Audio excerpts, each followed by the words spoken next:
कर्म न करने की अपेक्षा कर्म करना ही श्रेष्ठ है। इसलिए कि करते रहोगे, थोड़ी भी दूरी तय कर लोगे तो जैसा पीछे बता आए हैं, महान जन्म मरण के भय से उद्धार करने वाला है, इसलिए श्रेष्ठ है। कर्म न करने से तेरी शरीर यात्रा भी सिद्ध नहीं होगी। शरीर यात्रा का अर्थ लोग कहते हैं शरीर निर्वाह। कैसा शरीर निर्वाह? क्या आप शरीर हैं? ये पुरुष जन्म जन्मांतर से, युग युगांतरों से शरीर की यात्रा ही तो करता चला आ रहा है। जैसे वस्त्र जीर्ण हुआ तो दूसरा तीसरा धारण किया, इसी प्रकार कीट पतंग से लेकर मानव तक, ब्रह्मा से लेकर यावन मात्र जगत परिवर्तनशील है। ऊपर नीचे योनियों में बराबर ये जीव शरीरों की ही तो यात्रा कर रहा है। कर्म कोई ऐसी वस्तु है जो इस यात्रा को सिद्ध कर देती है, पूर्ण कर देती है। मान ले एक भी जन्म लेना पड़ा तो यात्रा तो जारी है।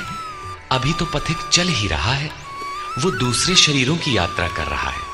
यात्रा पूर्ण तब होती है जब गंतव्य आ जाए। परमात्मा में स्थिति के अनंतर इस आत्मा को शरीरों की यात्रा नहीं करनी पड़ती, अर्थात शरीर त्याग और शरीर धारण वाला क्रम समाप्त हो जाता है। अतः कर्म कोई ऐसी वस्तु है कि इस पुरुष को पुनः शरीरों की यात्रा नहीं करनी पड़ती। मोक्ष से शुभात। अर्जुन, इस कर्म को करके तू संसार बंधन अशुभ से छूट जाएगा। कर्म कोई ऐसी वस्तु है जो संसार बंधन से मुक्ति दिलाती है। अब प्रश्न खड़ा होता है कि वो निर्धारित कर्म है क्या? इस पर कहते हैं, अर्जुन, यज्ञ की प्रक्रिया ही कर्म है। वो हरकत कर्म है जिससे यज्ञ पूर्ण हो। सिद्ध है कि कर्म एक निर्धारित प्रक्रिया है। इसके अतिरिक्त जो कर्म होते हैं, क्या वे कर्म नहीं है? श्री कृष्ण कहते हैं, नहीं, वे कर्म नहीं है। अन्यत्र लोकोयम कर्म बंधनः। इस यज्ञ की प्रक्रिया के अतिरिक्त दुनिया में जो कुछ भी किया जाता है, सारा जगत जिसमें रात दिन व्यस्त है, वो इसी लोक का एक बंधन है, न कि कर्म। कर्म तो मोक्ष से शुभात। अशुभ अर्थात संसार बंधन से छुटकारा दिलाने वाला है। मात्र यज्ञ की प्रक्रिया ही कर्म है। वो हरकत कर्म है जिससे यज्ञ पूरा होता है। अतः अर्जुन, उस यज्ञ की पूर्ति के लिए संग दोष से अलग रहकर भली प्रकार कर्म का आचरण कर। संग दोष से अलग हुए बिना यह कर्म होता ही नहीं।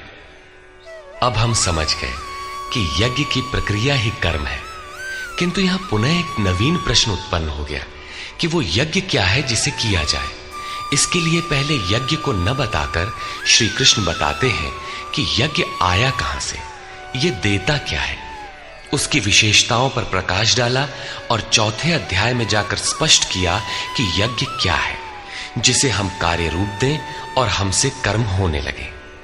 योगेश्वर श्री कृष्ण की शैली से स्पष्ट है कि जिस वस्तु का चित्रण करना है, वे पहले उसकी विशेषताओं का चित्रण करते हैं, जिससे श्रद्धा जागृत हो।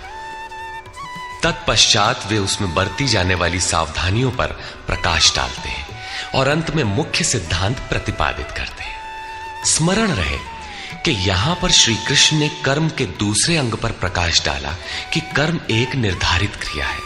जो कुछ किया जाता है वो कर्म नहीं है।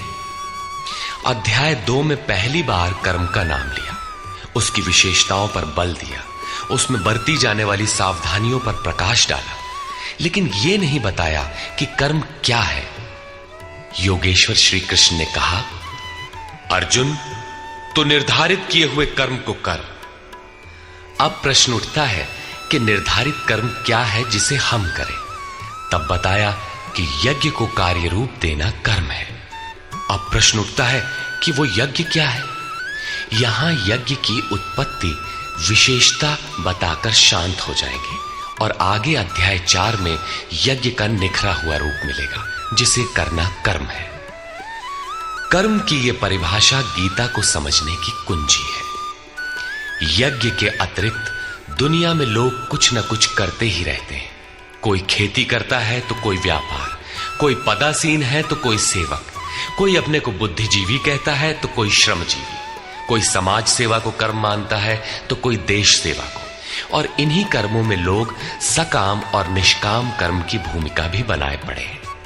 किंतु श्री कृष्ण कहते हैं ये कर्म नहीं है।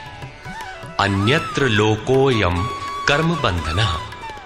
यज्ञ की प्रक्रिया के सिवाय जो कुछ भी किया जाता है वो इसी लोक का बंधनकारी कर्म है, न कि मोक्षद कर्म। वस्तुतः यज्ञ की प्रक्रिया ही कर्म है।